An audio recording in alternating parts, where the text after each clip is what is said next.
Goeiemôre gemeente, hartlik welkom aan u almal in hierdie môre, wanneer ons ook die voorreg het om die heilige nagmaal hier in ons gemeente te vier.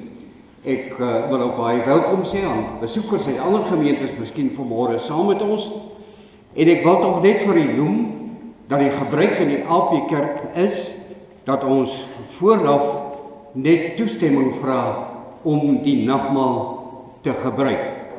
Nou is dit miskien so dat u nie toestemming kon vra nie, en wil ons dan tog vir u ook uitnooi, as u 'n lidmaat is van 'n Christelike kerk waar Jesus erken word as ons verlosser en ons saligmaker, dan is u welkom om ook vanmôre die heilige nagmaal saam met ons te vier. Ons wil tog net vir u noem dat u tog net nie onder tug moet wees ook by u gemeente nie, en dan noem ons dit ook net vir u dat die APK nie nagmaal bedien aan kinders wat nog nie belydenis van geloof afgelê het nie.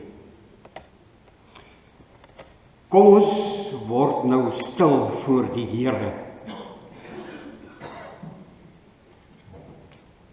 Aan die koning van die eeue, die onverderflike, die onsienlike, die alleenwyse God, kom toe die eer en die heerlikheid tot in ewigheid. Amen. Kom ons loof nou die Here deur hartlik saam te sing van Psalm 66, die eerste en die 4de vers. Net voor dit wil ek tog net noem dat daar wel persone is wat toestemming gevra het vir die viering van die nagmaal. Hulle is dan Hannie Stein en Mariska Fourie.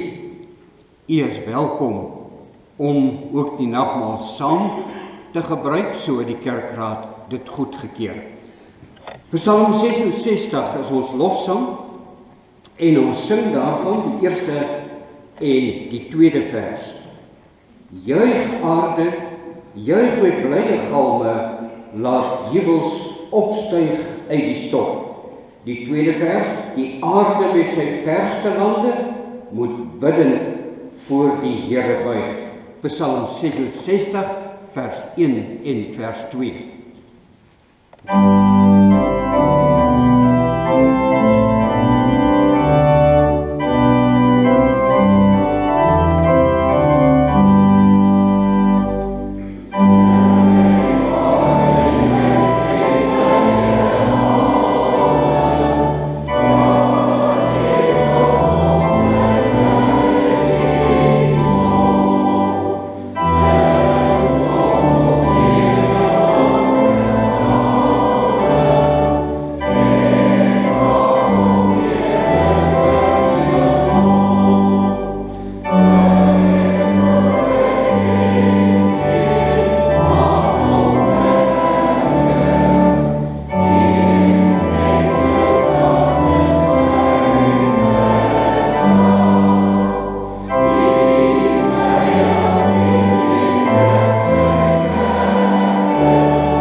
ons gaan luister na die wet van die Here, soos wat dit vir ons opgeteken is in Exodus, die 20ste hoofstuk. Na die wet van die Here gaan ons onsself verootmoedig voor die Here, en ek kom maar so luister, uit Gesang 84, daarvan die 8ste vers.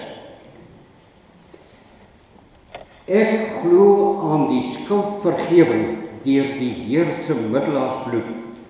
In my eie werk en waarde is geen rus vir my gemoed nie. Ek kan niks doen om myself te red nie. Dit is alles net genade dat ek nie verlore gaan. Ja, my Vader, ja, ek weet dit. U neem my in Christus aan. En dan sal ons die 11de vers na die geloofsbelijdenis sing. Ewig onbegryplik wese, Vader, Seun en Heilige Gees, Heer, leer my, U ken al beter. Kom ons luister nou eers na die wet van die Here, veral ook met die oog op die viering van die nagmaal, waar die woord van die Here vir ons baie duidelik leer, dat ons ons skuld moet vergewe ook, dat ons ons skuld moet bely ook, voordat ons die nagmaal gebruik.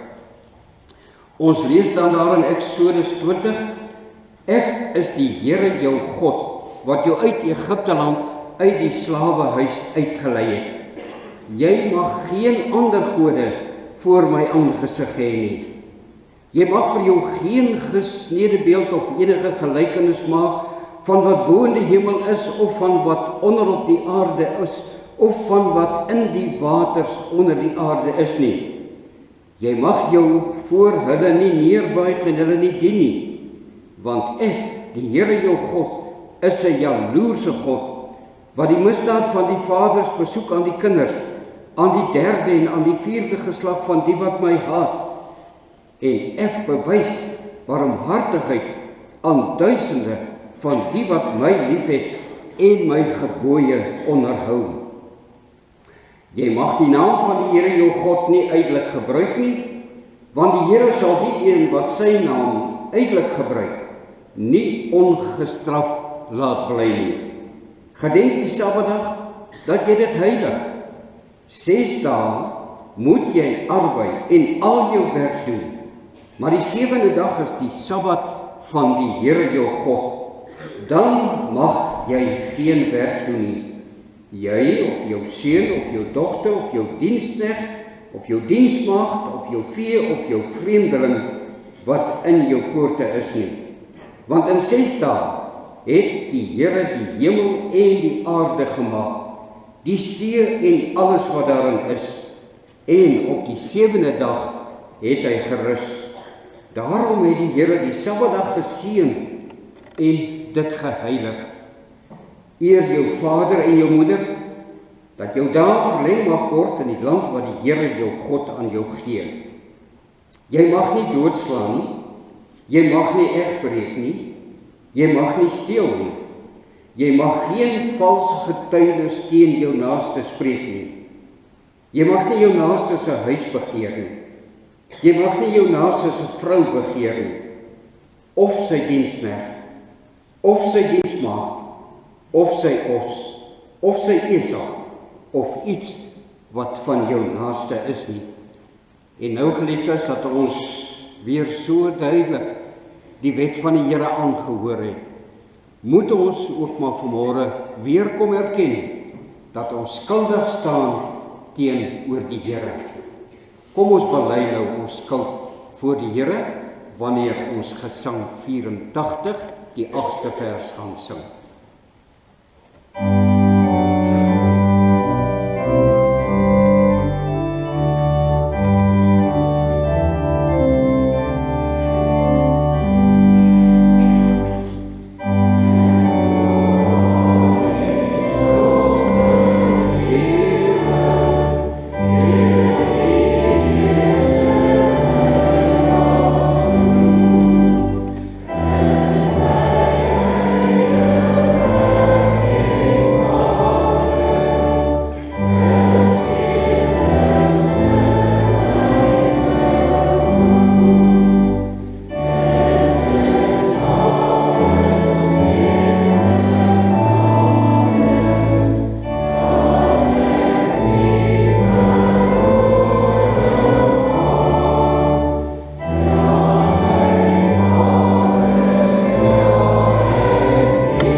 Die Here antwoord ons op ons skuldbelydenis uit 1 Johannes 1 vers 9 sê hy vir ons, as ons skuld bely, as ons sondes voor hom bely, dan vergewe hy dit en reinig ons van alle ongeregtigheid.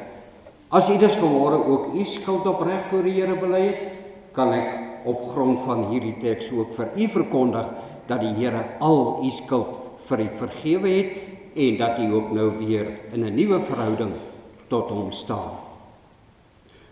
Kom ons doen nou belydenis van ons algemeen ongetwyfelde Christelike geloof en elkeen spreek na luid van die 12 artikels dieselfde woorde, terwyl u kan dit ook in die gedagte spreek terwyl ek dit voorlees.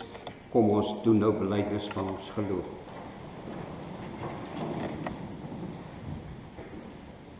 Ek glo in God die Vader, die almagtige skepper van die hemel en die aarde. En ek glo in Jesus Christus, sy eniggebore Seun, ons Here, wat ontvang is van die Heilige Gees, gebore uit die maagd Maria, wat gelei het onder Pontius Pilatus, gekruisig, gestorwe en begrawe is en ter helle neergedaal het, wat op die 3de dag weer opgestaan het uit die dode, opgevaar het na die hemel, en sit aan die regterhand van God, die almagtige Vader, vanwaar hy sal kom om te oordeel, die lewende en die dode. Ek glo in die Heilige Gees. Ek glo aan 'n heilige algemene Christelike kerk, die gemeenskap van die heiliges, die vergewing van sondes, die wederopstanding van die vlees en 'n ewige lewe. Amen.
Kom ons bid nou eers saam voordat ons na die woord van die Here gaan luister.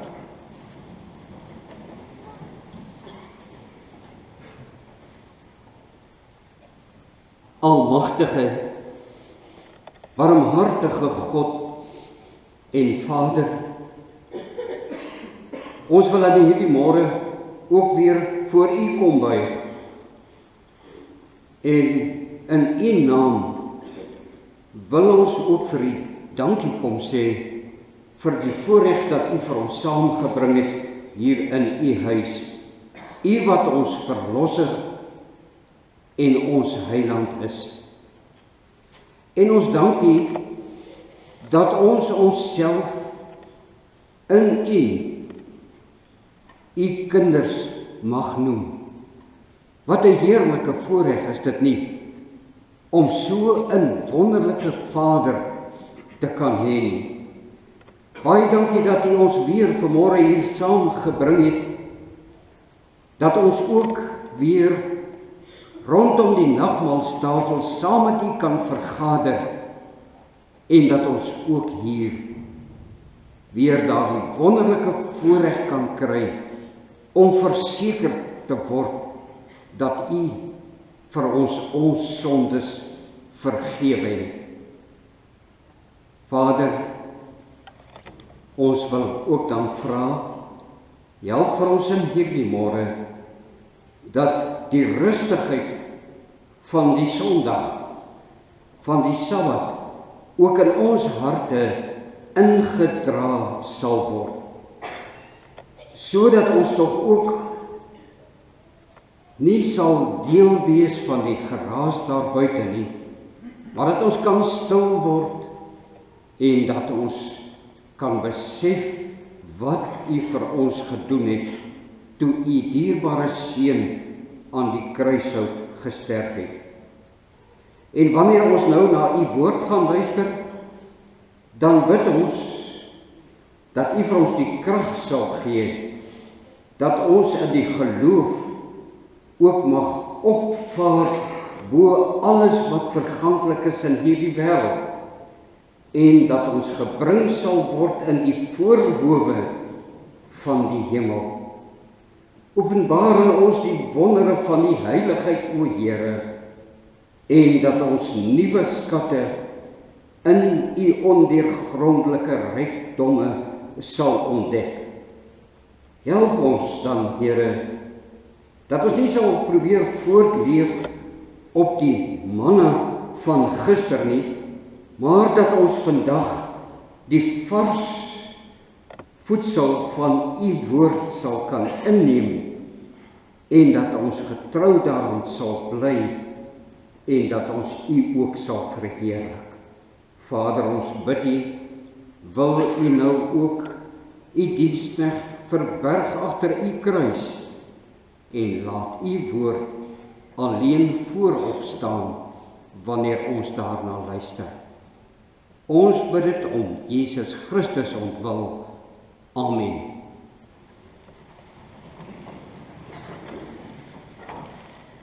Ons maak nou die woord van die Here oop by 1 Petrus, die eerste hoofstuk, vanaf vers 13.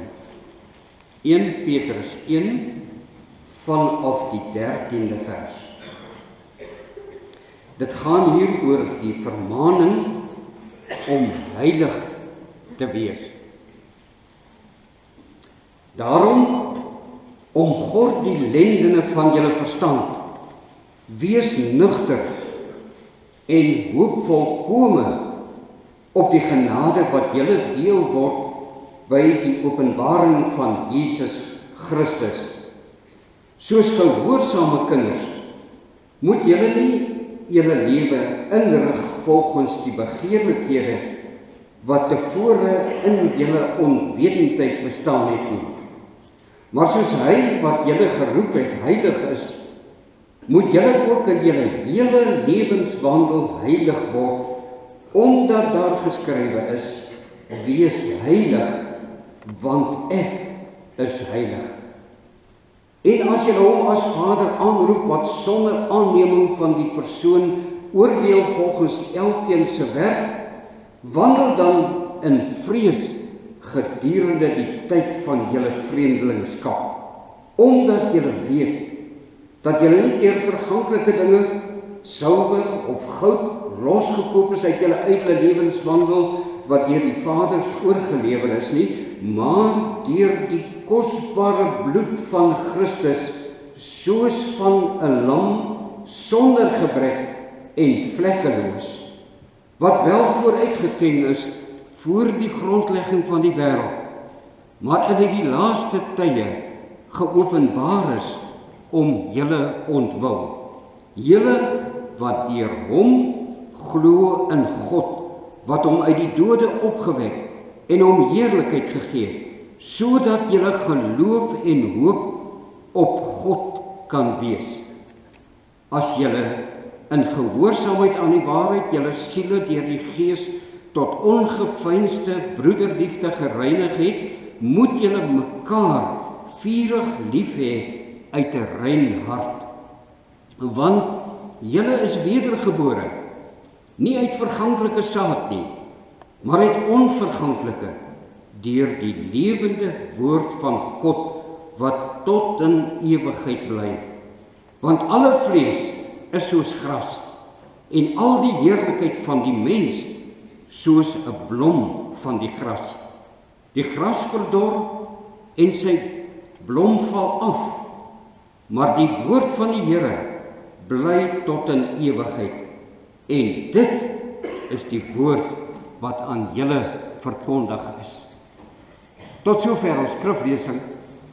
Mag die Here hierdie gedeelte wat ons ook saam gelees het, ryklik seën aan elkeen van ons harte.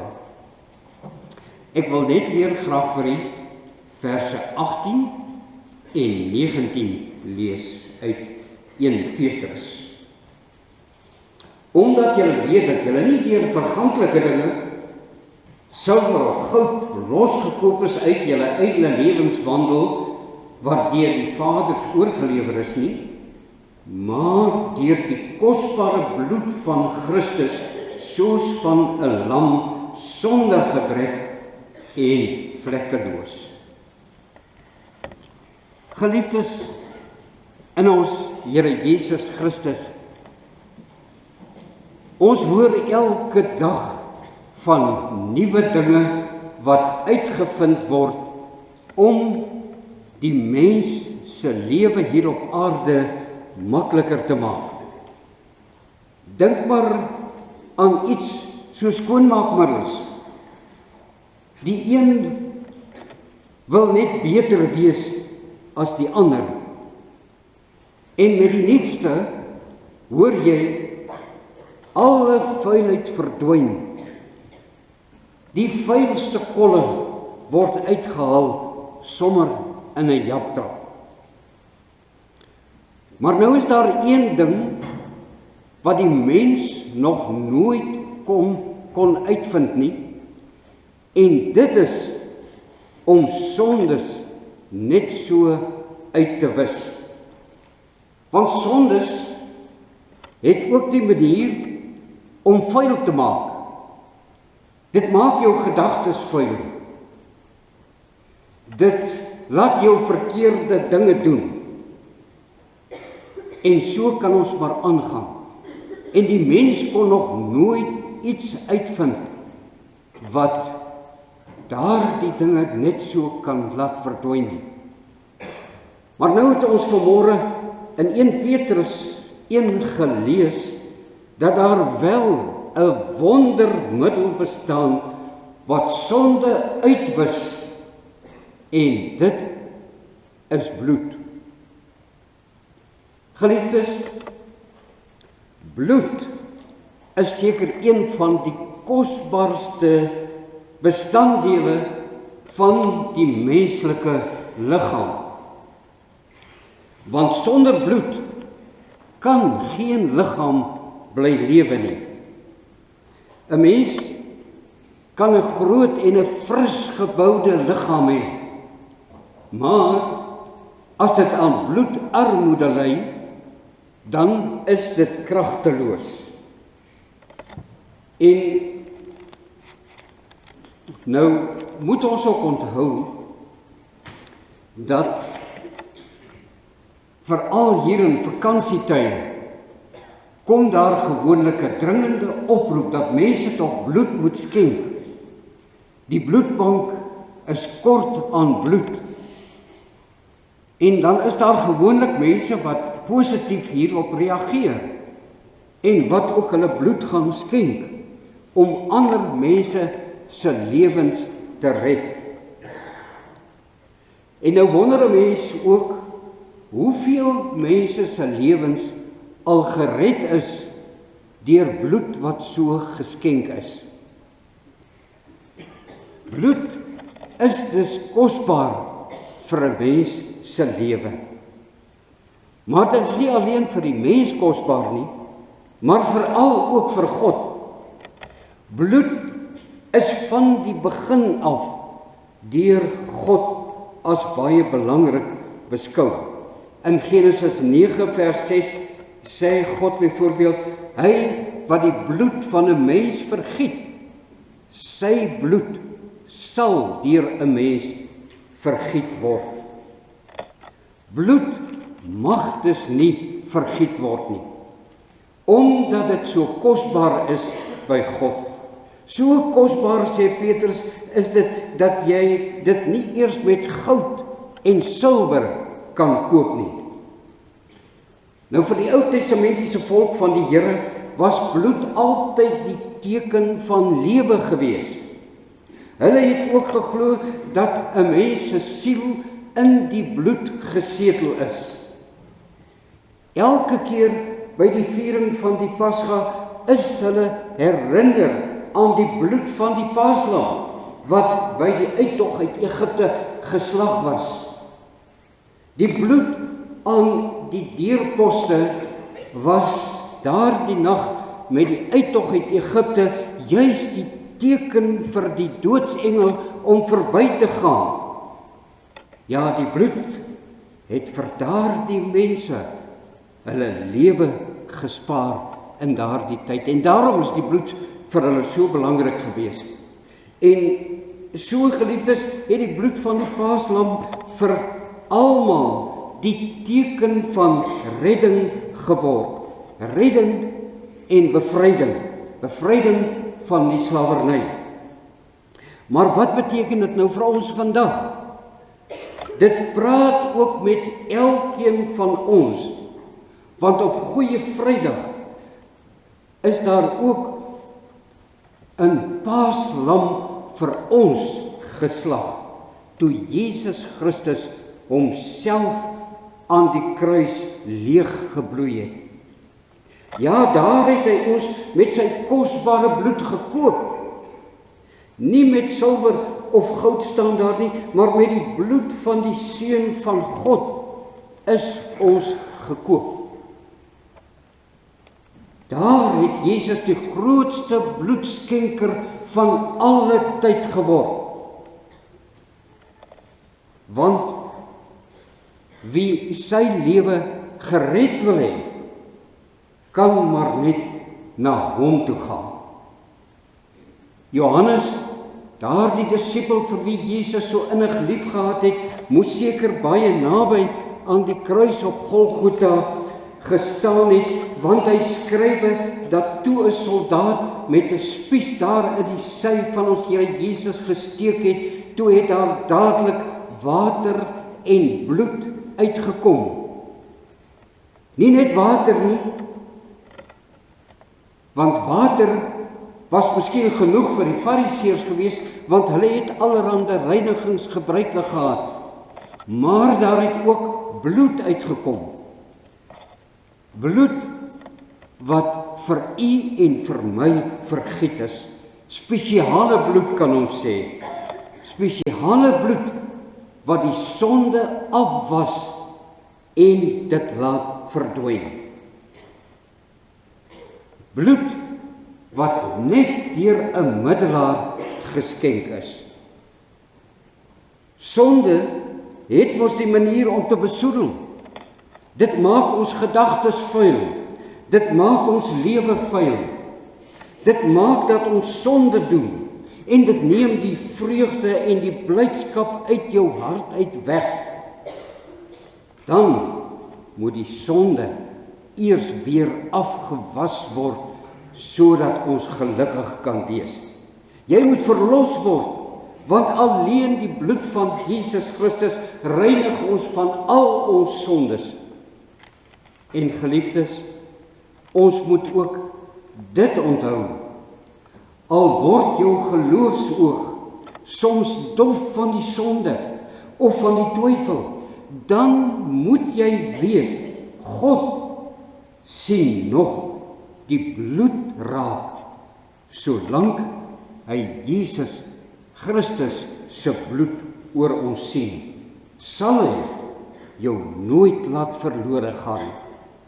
En geliefdes, dit is aan hierdie waarheid waaraan Petrus die mense van sy tyd wou herinner en ook vir ons vandag, om ook hulle geloof te versterk. Hy wou vir hulle wys dat hulle losgekoop is van die sonde deur Jesus Christus se bloed. Hierdie spesifieke woord losgekoop het gemaak, dat hulle dan ook verstaan het wat hy wou sê. Want baie mense was in daardie tyd so skape en beeste gekoop en verkoop as slawe. Die mense is verkoop en hulle moes slawe diens verrig. Maar soms het dit gebeur dat 'n vriend of 'n familielid daardie persoon wat so verkoop is, weer losgekoop is met 'n sekere bedrag van goud of silwer. Wanneer hy dit gedoen het, dan is daardie persoon weer vry gewees. En dit is dan ook die grondbetekenis agter hierdie groot Nuwe Testamentiese woord verlossing. Christus het my losgekoop, ook van my sonde. Op die mark van die lewe het hy my kom loskoop, sodat ek vry kan wees. Toe ek as 'n slaaf van die sonde vasgevang was, toe ek op die pad was van die ewige verdoemenis, toe het Jesus gekom en het met sy bloed ook vir my betaal. En hy het ons nie met goud of silwer kom loskoop nie. Nee, met sy heilige en kosbare bloed het hy ons kom loskoop. Dit was die enigste middel waarteen die sonde geen weerstand kan bied nie. En daarom, my broeder en suster, kan hierdie betaalmiddel, die bloed van Jesus Christus, die sondeskuld ten volle betaal en uitwis van alle mense, van alle bloedgroepe. En daarom maak dit nie saak aan watter bloedgroep u behoort nie. Daar is mos verskillende bloedgroepe, maar dit maak nie saak aan watter bloedgroep u ook al mag behoort nie. Maar die bloed van Jesus kom en reinig u van die sonde. Ons moet dus aan nog 'n bloedgroep behoort. En dit kan ons noem die bloedgroep C, die bloedgroep van Jesus Christus.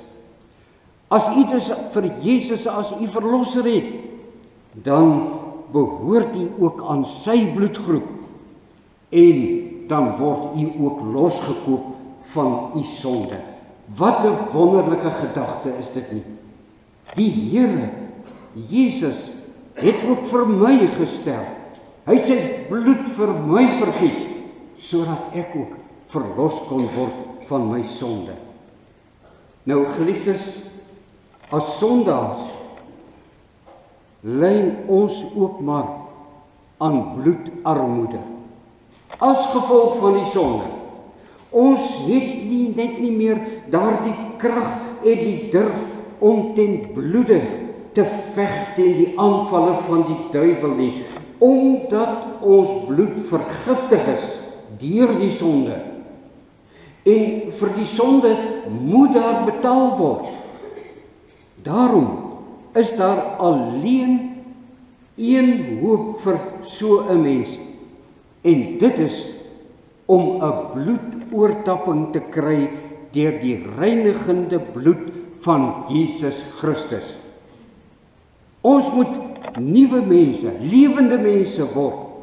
Mense wat binne en van buite gewas is met Jesus se bloed wat homself aan die kruishout gegee het om vir ons te kan red. Maar nou is die vraag, is daardie bloed vandag nog beskikbaar? Ja, geliefdes, dit is die wonder van die evangelie van Jesus Christus, dat daar op Goeie Vrydag genoeg bloed geskenk is om die hele wêreld van 'n gewisse dood te red, van die ewige dood. Jesus se bloedbank is 'n bloedbank wat nooit uitgeput raak nie. Ja, op Golgotha verseker hy ons dat ons nie met die oog op die ewige lewe so 'n bloedbank by onsself hoef op te bou nie. Daardie bloedbank wat bloed verskaf om die sonde te vergewe, dit is net by Jesus verkrygbaar.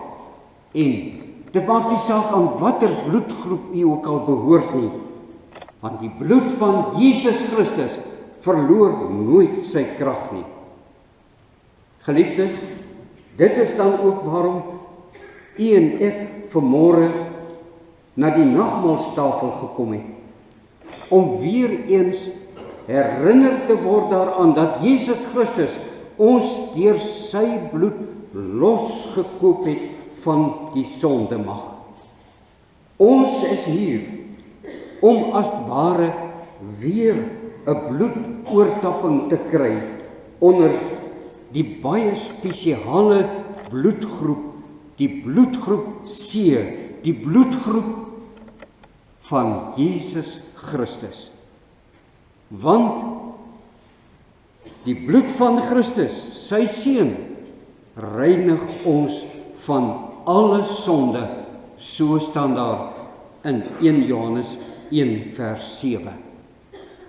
Geliefdes, mag ons elkeen dan weer eens versterk en gevoed word by hierdie gedagte wanneer ons gaan aansit by die nagmaalstafel om die nagmaal te gebruik. Amen.